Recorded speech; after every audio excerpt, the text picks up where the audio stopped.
El cambio climático constituye realmente una amenaza para la vida en el planeta. Por eso, desde el 1 de diciembre y hasta el 12, Lima es sede de una reunión de la Conferencia de las Partes, más conocida como COP20. En el marco de este importante certamen también se realiza Voces por el Clima, una feria, un sitio de encuentro donde todo el público de Lima se ha movilizado para conocer precisamente sobre este fenómeno del medio ambiente y cómo hacerle frente. Estamos precisamente en el stand del Instituto de Investigación de la Amazonía, de la peruana, con el biólogo John del Águila Vázquez, para que nos cuente a ver de qué exactamente. Acá vemos que se habla de millones de los bosques que hay en nuestra Amazonía, claro, y que eso puede generar, digamos, dinero para el país, para el desarrollo. El Instituto de Investigaciones tiene varios rubros, varias áreas. Uno de los rubros precisamente es la parte uno de los programas que maneja el instituto es el programa de bosques. ¿Qué se ha avanzado sobre eso? Bueno, en el asunto en el programa de bosques, específicamente en los estudios del ciclo de carbono, ya tenemos varias publicaciones, tenemos varios resultados de bosques típicos de la Amazonía peruana, específicamente de la Amazonía de Loreto. ¿Eso significa se pueden salvar de esos bosques? En realidad, lo que nosotros hacemos es generar una herramienta de conservación de bosques, es decir, normalmente de bosques que se saca madera, se saca frutos, se caza animales, o sea, entre todos los servicios que tiene el bosque, el asunto de la capacidad de almacenamiento de carbono que tienen los bosques es un servicio más, es decir, es un instrumento más que serviría para la conservación de estos bosques. ¿Y hay un estimado de cuánto de carbono tendrían los bosques? Claro. Bueno, aquí precisamente estamos en estos stands, tenemos la cantidad de 53.4 millones de hectáreas de bosque amazónico, ¿ya? Y de estos 53.4 millones de hectáreas por hectárea, se estima que hay 167.6, es decir, 168 aproximadamente, toneladas de carbono por hectárea, almacenadas solamente en los árboles que están por encima del suelo. Entonces tenemos una cantidad bastante alta de carbono almacenado. Hay una publicación del MINAM que habla sobre 6.000 millones de toneladas de carbono almacenadas en todo el Perú, en todos los bosques de Amazonía, de todos los bosques del Perú, no de Amazonía. No todo, sí, en términos generales. Claro, habla como 6.000 millones. Ese es el valor que se tiene para el nivel para el Perú, es un valor publicado por el MINAM. Sí, y de esa cantidad de bosques, 53.4 millones de hectáreas son bosque amazónico. Y en bosque amazónico tenemos en promedio 168 toneladas de carbono por hectárea. Aquí en este stand lo que nosotros mostramos es la diferencia entre bosque de altura y bosque de pantano. ¿Cuál es la diferencia eso? ¿Qué pasa? Los bosques de altura son los bosques que nunca se inundan. Y en Amazonía estamos sujetos a un periodo constante que se conoce como el pulso de inundación, es decir, hay una época donde las inundaciones son normales y una época donde es más seco, que es lo que se conoce como creciente y vaciante. La creciente es cuando llueve más y los ríos crecen, el nivel de los ríos crecen, y la vaciante es cuando llueve menos y el nivel de los ríos disminuye. Entonces, los bosques de altura son aquellos bosques que nunca están influenciados, nunca se ven inundados, están libres de inundación. En cambio, los bosques sobre pantano o los bosques inundables, aquí están bosques inundables o bosques sobre pantano, los bosques inundables son aquellos bosques que están sometidos a inundación en alguna parte del año, durante un periodo del año. Por ejemplo, los bosques inundables pueden estar inundados de 3 a 6 meses al año. Mientras que los bosques de pantano están inundados todo el año. ¿Ya? Entonces existe una diferencia fisiológica, ecológica entre estos tipos de bosques, ¿no? La diferencia que mostramos aquí en términos de carbono, lo interesante es que aquellos bosques de altura almacenan mayor cantidad de carbono en los árboles, ¿ya? Mientras que los bosques sobre pantano almacenan mucho mayor cantidad de carbono en el suelo. ¿Por qué? Porque están inundados todo el año, y al estar inundados todo el año si se cae una hoja, si se cae un árbol, el proceso de descomposición es más lento. Pero ¿tienen el mismo valor? No. ¿Económico no? El valor económico, en realidad, los bosques sobre pantano tienen mayor cantidad de carbono que los bosques de altura. Y si eso lo trasladaríamos a valores económicos, bajo una negociación equitativa, se podría decir que los bosques sobre pantano generarían más ingresos que los bosques de altura. Estamos aquí con Karina Pinasco, de la Amazonía. Justamente es una bióloga experta en todo lo que es esta temática, y aquí estamos en Articulación Regional Amazónica. Es un movimiento, un colectivo. ¿De qué se trata exactamente? Bien, estás ahorita en el stand de la campaña Amazonía Corazón del Mundo, que está siendo impulsada por la Articulación Regional Amazónica, que es un colectivo que reúne a 54 organizaciones de 7 países amazónicos, que estamos preocupados por lo que sucede en este bioma tan importante del planeta, y porque creemos además de que el futuro climático del planeta depende de la Amazonía. Esta campaña se basa en temas científicos del artículo o el estudio de Antonio Nobre, que es un científico reconocido en Brasil, donde nos revelan los 5 secretos de la Amazonía, ¿no? Son 5 secretos muy valiosos y de una forma tan sencilla explicada. El primero de ellos tiene que ver con los chorros verticales. Los chorros verticales son la capacidad que tienen los árboles de retar a la gravedad y comenzar a subir, impulsar agua hacia la atmósfera. Se dice que cada árbol tiene más o menos 1000 litros de agua que bota a la atmósfera por día. Luego tenemos el secreto del polvo de la azada, que es un secreto súper interesante, porque las hojas lo que tienen son micromoléculas que se juntan con el oxígeno en el aire, que se desprenden, que se juntan con el oxígeno del aire, para luego juntarse con las nubes y hacer de que la Amazonía llueva siempre, que son lluvias benéficas y que genera siempre vida y le da toda esa belleza y esa gran cobertura que tiene.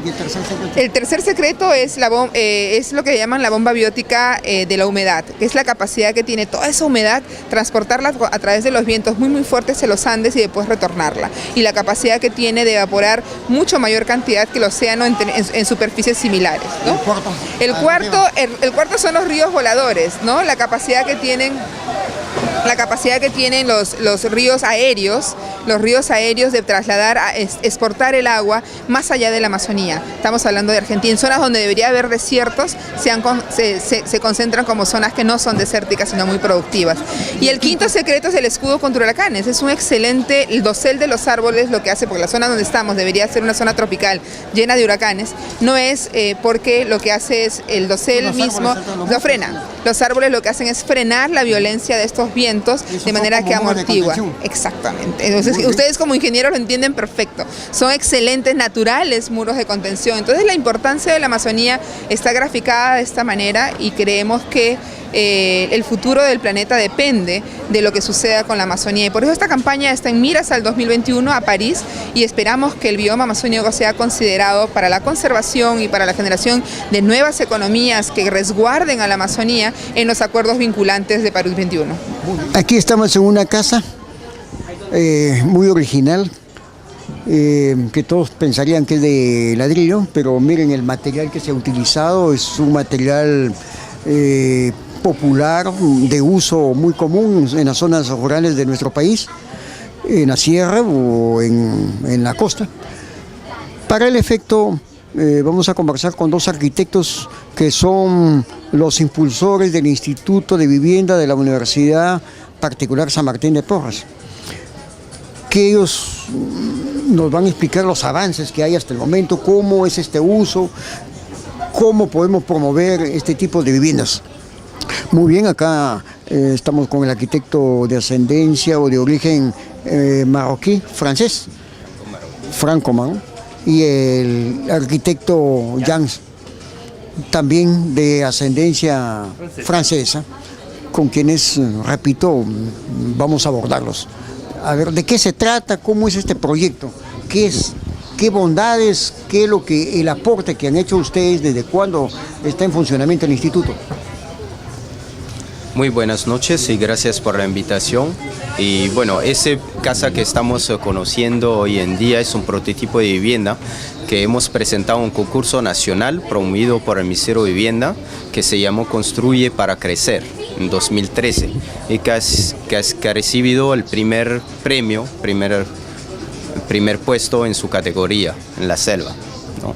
Está implementando materiales alternativos, ecoamigables. Es una vivienda sismo resistente económica, en el cual quisimos promover finalmente el uso de materiales sostenibles como lo es el bambú. Y acá pueden ver finalmente los ambientes que estamos proporcionando para una familia, para que pueda vivir de forma digna, contando con todos los servicios. Para esa oportunidad, como estamos dentro de la COP, una feria, no hemos implementado todos los espacios con todos los servicios, por lo tanto tenemos videos que demuestran ahí planos de cada espacio como puede ser amoblado. ¿Cuántos metros cuadrados tiene esta casa, por ejemplo? Esa casa cuenta con 85 metros cuadrados y unos 100 útiles y unos 105 metros cuadrados de superficie techada. ¿Y de 2 plantas? De 2 plantas, correcto. ¿Y cuál es su costo? El costo, dependiendo de la zona, va variando. Obviamente, si estamos alrededor de unos 60.000 soles aquí en Lima. Pero la idea de esta casa que están viendo acá, en verdad, es una casa que está pensada como progresiva.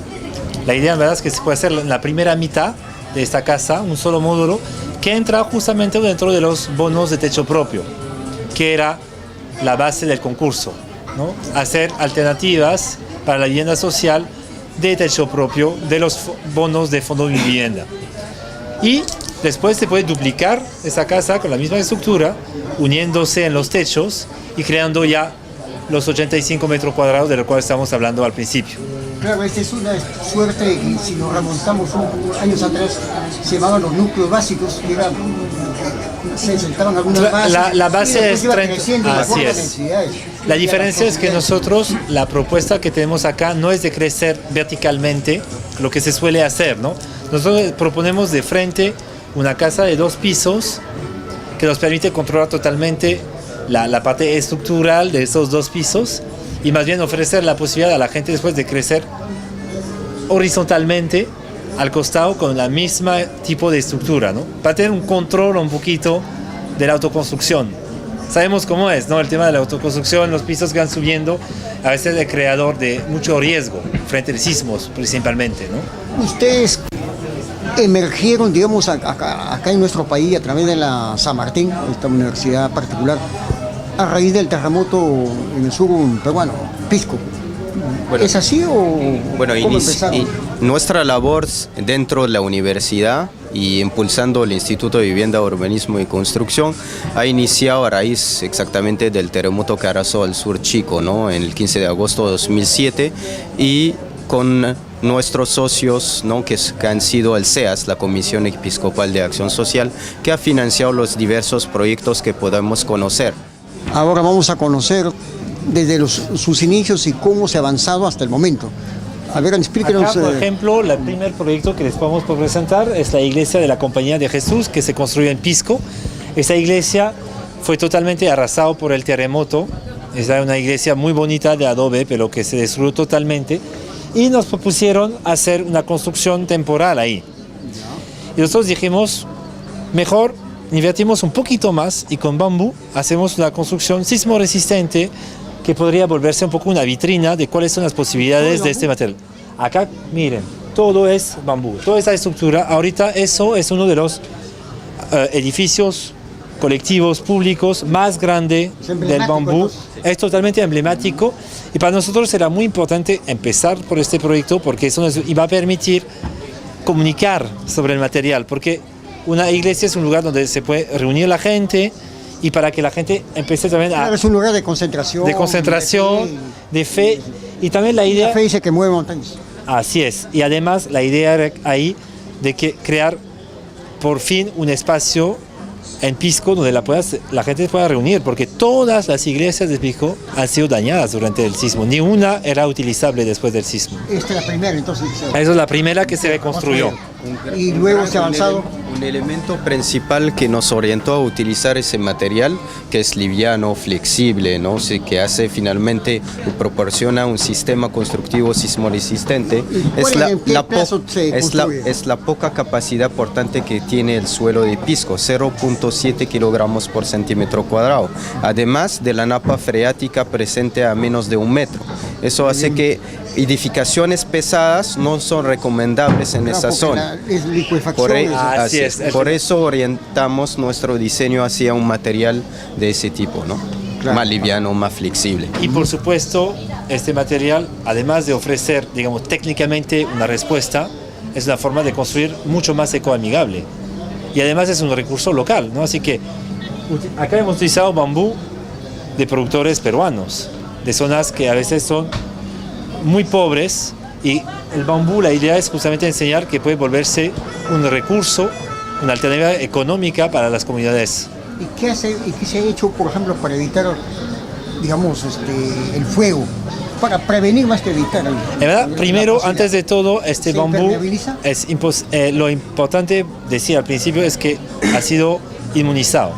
Es un bambú que ha sido tratado dentro de una poza con sales, que permite protegerlo de los ataques, de la polilla principalmente en la costa, que es un tema clave. Por eso acá hemos dicho, vamos a tratar todo este bambú para que esta iglesia se vuelva permanente. Y de hecho invitamos a la gente a ir a visitarla, porque es una iglesia abierta a todo el mundo, para ver qué tipo de ambiente se ha logrado ahí. Además sirve como modelo, desde luego. ¿Y cuántas viviendas ya se han hecho con este sistema? Bueno, en el momento de la reconstrucción, en apoyo a los damnificados, hemos apoyado a las familias con ese modelo. ¿Con este modelo? Unos 54 módulos de vivienda que se han proporcionado a las familias, ¿no? Acá podemos ver cuál es el modo de construir. Los paneles los hemos prearmado en ese espacio que es la maestranza, que ahorita los vamos a comentar. Esa maestranza nos permite finalmente garantizar el producto final, ¿no? Ustedes capacitamos la mano de obra y le enseñamos tanto la parte teórica como le inculcamos la manera como deberían utilizar el material como sistema constructivo. Luego ya prearman los paneles, que son luego ya transportados en situ y montados con el apoyo de las mismas familias, que finalmente es el aporte de mano de obra no calificada. En cuanto a las bases, ¿utilizan concreto o todo? Sí, correcto. La base es o cementación armada o el sobrecimiento en algunos casos que tuvimos que armar para finalmente garantizar ese diafragma en su base para soportar la casita. Bueno, la cementación varía mucho en función del suelo del lugar, ¿no? Es lo mismo que cualquier otra construcción. Claro, hay que hacer un estudio de suelo y en función del estudio de suelo se va haciendo la cementación. Ahorita lo que es muy importante decir es que a raíz de esa experiencia se realizó un trabajo para realizar la norma de construcción sismo resistente en base a bambú, la E100, que desde 2012 está publicado en el Reglamento Nacional de Construcción. Así que ahora los ingenieros están con todos los datos necesarios para poder hacer el cálculo estructural de una edificación con bambú. Y esta norma permite justamente de realizar edificación de cualquier tipo, que sea vivienda, oficina, de recreo, de hasta 2 pisos. Es bastante hermoso, digamos, y bien aprovechable el espacio, ¿no? No tiene nada que envidiar de una construcción tradicional. No, más bien nosotros estamos tratando de diseñar una arquitectura que se adapte a un modo de vida, que se adapte a un clima. Nosotros ahorita justamente estamos desarrollando nuevos modelos de vivienda social para el norte del Perú, que es uno de los más vulnerables al cambio climático. La arquitectura tradicional del norte de Lambayeque son techos planos. Claro. Y eso crea muchos problemas ahora con el cambio climático. Hemos hecho un estudio de vulnerabilidad justamente con el INVAR en el norte del país, detectando todas las fallas típicas y todas las cosas que hacen que las viviendas, el hábitat no está adaptado a los cambios. Y al fenómeno del Niño, ¿no? Que es un fenómeno cíclico que puede ser muy arrasante. Así que nuestras propuestas de vivienda ahorita justamente están tomando en tema todos estos componentes para proveer a la población soluciones mucho más adaptadas a su contexto. porque no hay que copiar lo que se está haciendo en Lima, en las otras regiones, porque estamos en otro, de acuerdo al clima, de acuerdo a la cultura y de acuerdo a los recursos locales. Porque también el transporte, cuando se transporta, encarece y además es una fuente de emisiones de carbono. Si utilizas materiales locales, disminuyes justamente todo este desgaste de energía en el transporte. Eso sí quiere decir que así como utilizamos el bambú, podemos utilizar la madera. Pero por supuesto. No, nosotros no hemos utilizado solamente el bambú en nuestros proyectos, ¿no? Nosotros estamos promocionando el bambú porque acá en el Perú está acá. Es un material subutilizado que tiene muchísimo potencial, que se va a volver poco a poco el material del siglo XXI. Eso lo sabemos por sus características físico-mecánicas y sobre todo porque es altamente renovable. Un bosque de madera hay que esperar 20, 25 años como mínimo para volver a sacar. Mientras el bambú es anual, es hierba, es una gramínea. Así que es un pasto que se va cortando poquito a poquito y todos los años se va sacando tallos y es un negocio que puede volverse muy sostenible. En la construcción es conocido como el acero vegetal, justamente por su resistencia a la tracción. Nuestro amigo, el arquitecto muy famoso que es Simón Vélez, que vamos a tener el honor de tener su presencia aquí en Perú, el 5 va a dictar una charla, lo llama el bambú es un elemento sismo indiferente, o sea, ya no es sismo resistente, sino indiferente. Eso que por su flexibilidad. Hemos escuchado. Es interesante, ¿no? Porque aquí les invito de todo modo a ver al paseo sobre otros proyectos que hemos presentado en el concurso. Este es RTV, el canal del ingeniero, presentando una casa modelo hecha a base de bambú. Ese ha sido otro proyecto que presentamos y que obtuvo el segundo puesto en el mismo concurso, en la misma categoría, pero en la ubicación costa. Este año hemos participado en el mismo concurso Construye para Crecer, el ciclo. En la costa, región costa, nada más que por el clima, porque en general... ¿En qué departamento me refiero? No hubo, por la zona norte, sí. Acá tenemos otro proyecto que hemos presentado este año, también premiado como el proyecto más ecológico. Siempre la propuesta viene acompañada de una ilustración cómo se podría generar un sistema urbano ecoamigable con ese mismo modelo. Además de una descripción finalmente de todas las bondades tanto del material como del espacio, ¿no? Con una buena ventilación natural, una iluminación natural. RTV, el canal del ingeniero en COP 20.